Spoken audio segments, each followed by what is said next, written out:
I would like to introduce my colleague, Crystal Butler. Crystal has a PhD in computer science with a specialization in human-computer interaction.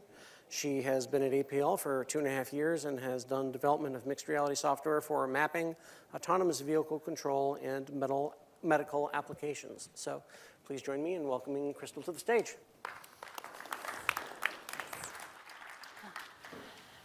Hey, thanks everyone for being here relatively early and for coming to hear me talk about XR for search and rescue medic support. Search and rescue paramedics are individuals who, either as volunteers, some of them paid, often not very well, will go off and look for those who might be injured or in distress or need of assistance out in all kinds of austere and remote environments. I've listed here some of the types of work that they do, everything from backcountry rescue to mine rescue, downed aircraft missing person search. These individuals often don't have a lot of equipment and supply their own equipment.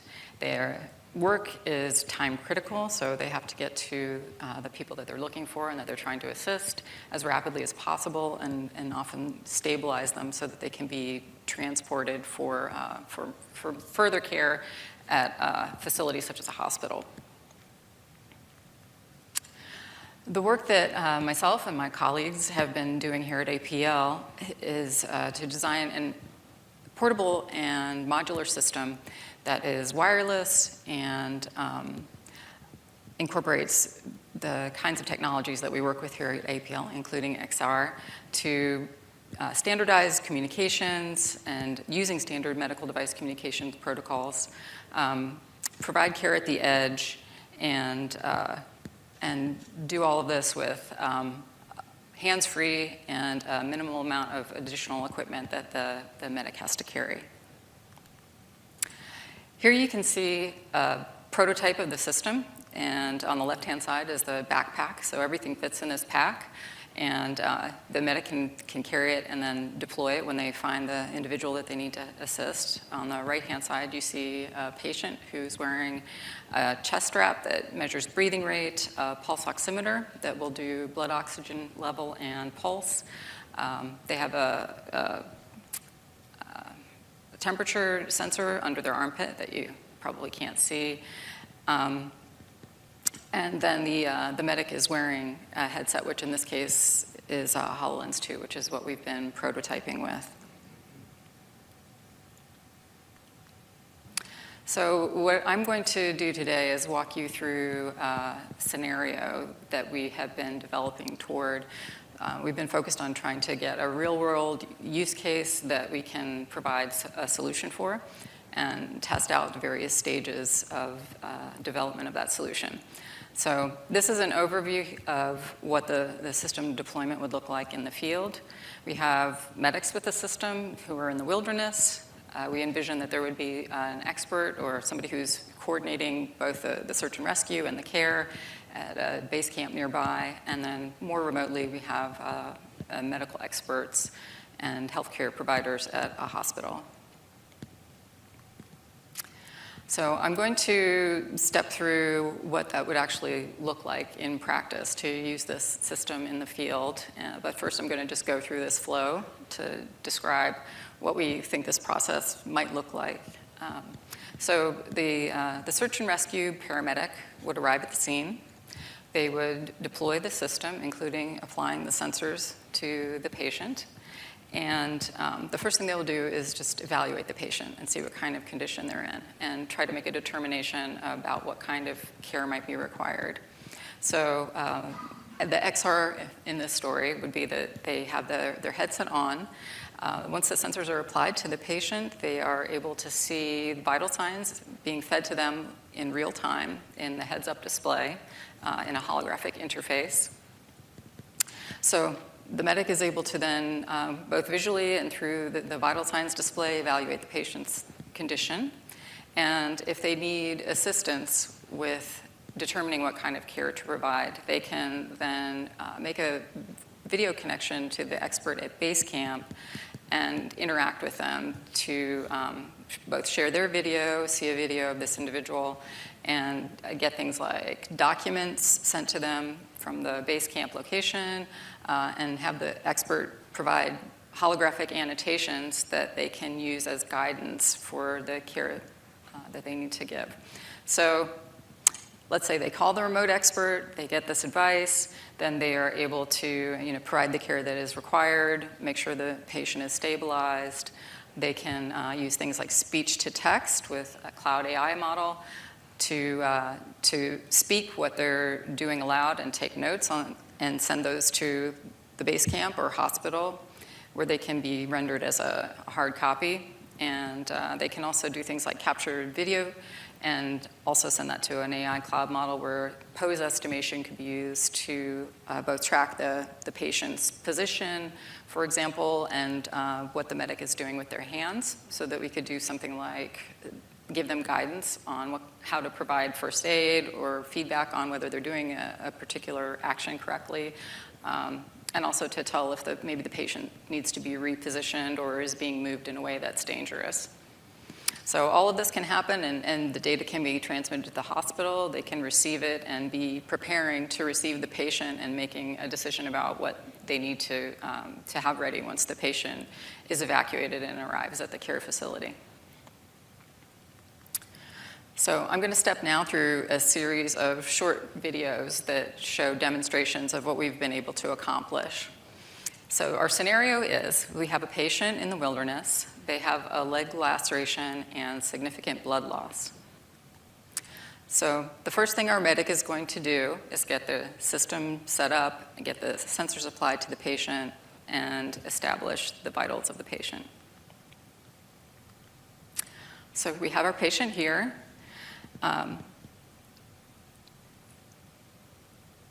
The medic launches the application that's running on the XR headset on the HoloLens 2. And here you can see the vital signs display. The values are changing. There's data coming through in real time. A blue background shows that vital signs are within a normal range, and red indicates that the patient is decompensating. When a patient is decompensating, they need to be stabilized immediately, so they need some kind of urgent care to bring them back to a normal range. Here, I just wanted to show briefly the logic for that. So each of the vital signs has its own set of thresholds. If it goes above or below a certain level, then the medic gets that notification that the patient is decompensating. And just to highlight again, they could be, not looking at the patient, they could be off doing something else. They can get this feed in real time, so they can be doing a variety of other activities and immediately be aware if something changes with the patient.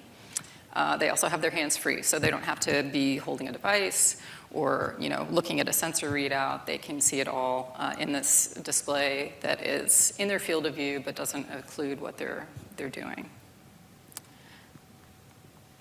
So next step would be that our medic has determined that the patient needs care to stabilize them urgently.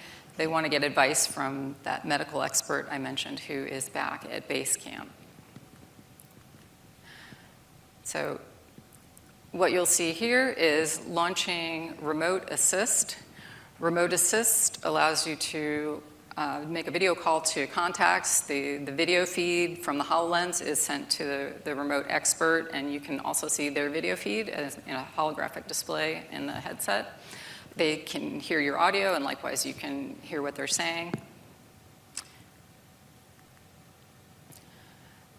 So once we've connected to our remote expert, they are able to provide us guidance in a way that you really can't experience in any other way than in XR, which is to do this kind of holographic annotation. So they can actually say, here, put this tourniquet here on the patient's leg to stop the bleeding.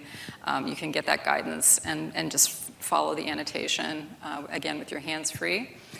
This holographic annotation is anchored in space. So if the medic was to turn away, or maybe walk away, do something else and come back, that annotation is going to remain in the same location because of the headset's capabilities to recognize the environment and locate the wearer within the environment and keep those holograms in a stable position.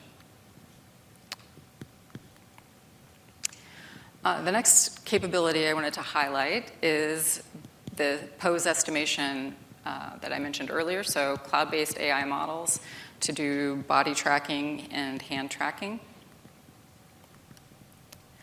This is the video feed from the HoloLens, and what you can see here is body and hand tracking. So as I mentioned, this would be potentially useful for let's say if you need to move the patient, like you find them in some position that you can't provide care, you need to move them to a place where you can work on them. This is actually a core part of training for search and rescue medics, is to learn how to reposition and move a patient safely. So you can imagine that an AI model might be able to say, oh no, this you're putting the patient in danger or further injury, you're moving them incorrectly, and give you that real-time feedback to safely move the patient. The hand tracking model could potentially be used for giving feedback on actually how to provide care or perform some particular type of first aid activity. And all of this data can be collected in the cloud, transmitted, stored, along with the patient records for later use and review and training models to improve their capabilities. So another thing that's really important is to make sure you capture a record of what happened during these types of events, which can be really difficult, that things are happening fast, the medics' hands are busy, and trying to make sure that the information about what's happened, what the patient's condition was, what kind of treatment was provided, that stays with the patient and moves with them throughout their journey and ends up in the right place at the hospital where it's needed to provide them further care, can be difficult to manage in the moment. So one of the things that we're really happy about that we were able to accomplish was to, let's say here, the patient is now stabilized. The medic can take a moment and they can just speak what kind of treatment they gave and what the patient's condition is. And then a cloud-based speech-to-text model can translate that into, here what we're showing is a printout of the SOAP notes. And that can be transmitted either to a printer that might be portable that is there with the pack if they want to just take that piece of paper and put it with the patient and physically transport it with the patient, or it can be sent to base camp or even directly to the hospital and printed out at the hospital or sent to their digital system so that record of what occurred is not lost. All right, so just to recap, what I've showed today is we've got this hands-free system and wireless system where we can monitor patients, communicate with remote experts, communicate with the hospital, capture data about what's occurring, get feedback and real-time assistance to assist with care. And all of this allows us to leverage XR and the sensor technologies that we've put into this system to lower the cognitive burden on caregivers, to improve the quality of care, and to really bring together the expertise of everyone that's involved in this whole loop of care and make it available at any time, any place. So there's a lot of additional work we would love to do on this system in the near term. In sort of the medium term, future applications we see might be deployment in the field for military use cases, so for military medicine, use by people who are non-experts, maybe not trained in medicine at all, in something like a mass casualty incident to provide urgent care. So you could maybe take these headsets and individuals who aren't familiar with providing first aid could put them on and get some guidance on how to triage casualties. There are also great applications in using augmented reality and extended reality to visualize internal organs or other systems of the body during surgeries and for training medical professionals. So we'll actually be demoing this a little later today. If anyone wants to come by and take a look, we would love to show you what we've been working on. And with that, I will take any questions.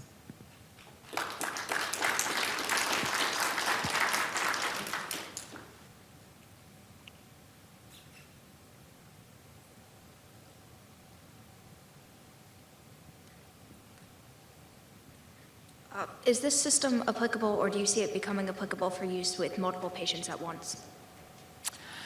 Yeah, that's a great question. The pose estimation model I showed, for example, will only track one individual at a time right now. And we don't have any capability for re-identifying people, for example. So let's say I was in a mass casualty situation and I wanted to track patient A and patient B and sort of be able to move between them seamlessly and know who is who. I think that would be a great extension of what we have now, but it's not something that the system's currently capable of. It was really designed more for this sort of like search and rescue of an individual who's maybe been lost in the woods, had a hiking accident or something like that. That's great, thank you.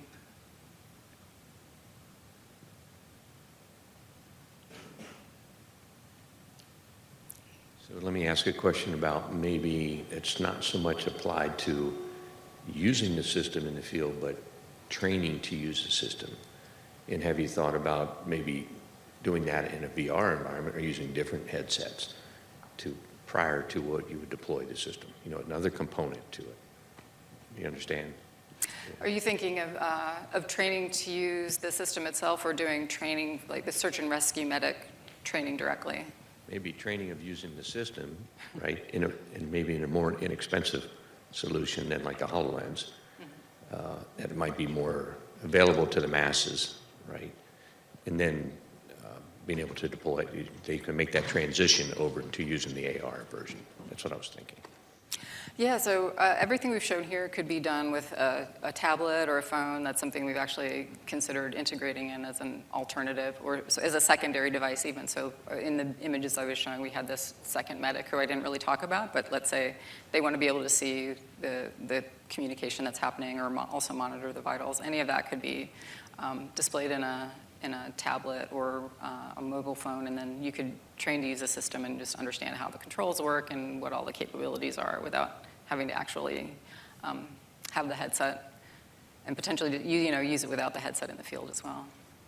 You lose the hands-free capability, but it is possible. Thanks. Hi, this feels I'm having a deja vu moment. I'm supporting the Army's Chemical Biological Center near Aberdeen Proving Ground, and we did an exploration into something similar to this. So I wanted to ask some questions about, it's been a number of years since we've looked into this, but at the time, given that the primary use case that we were looking at, that I think you also demonstrated, was a field casualty. You're in an environment that has a lot of chaos and artifacts that pose challenges to the HoloLens if you're using that to stabilize your markup or whatever you would call it. And it's also possibly a network-degraded environment, which poses challenges to communication back to several remote areas. So at the time, we identified those as being our major limiting factors, where the HoloLens's ability to stabilize its understanding of a chaotic environment and the degraded network environment of using it in a fielded case. So I'm wondering if you ran into similar challenges, if you feel like those challenges are no longer relevant, and whether or not you believe that there's significant value to be delivered despite the fact that the HoloLens's ability to understand its environment is limited and costly, and the network environment is often degraded and difficult.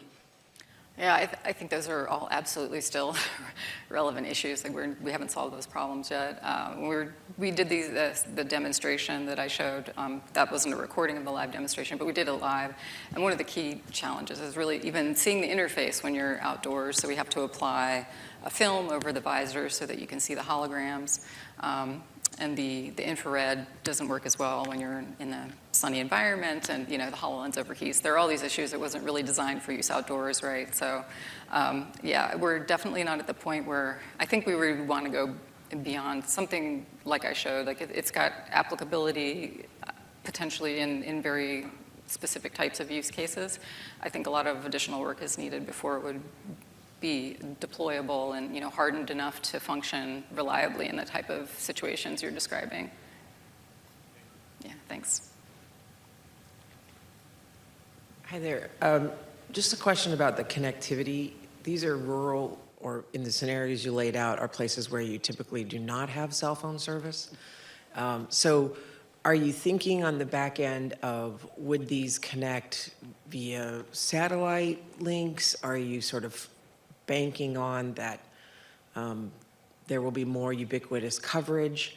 And have you done any analysis of, 4G versus 5G, given the distance limitations? Is there anything in light of the broadband build out that's happening that you guys have made any recommendations to states or the feds, NTIA, about how some of these things, they might be thinking about them, particularly in areas where you have high recreation?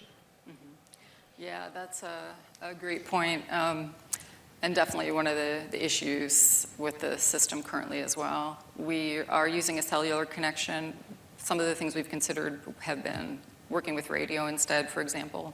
Maybe even having drones so that you can have a relay where the communications could be deployed ad hoc wherever you are and sort of, get these links up until you do get a stable connection. So that's as far as we've gotten with that. We haven't tested any of that out yet, but it is a limitation, yeah.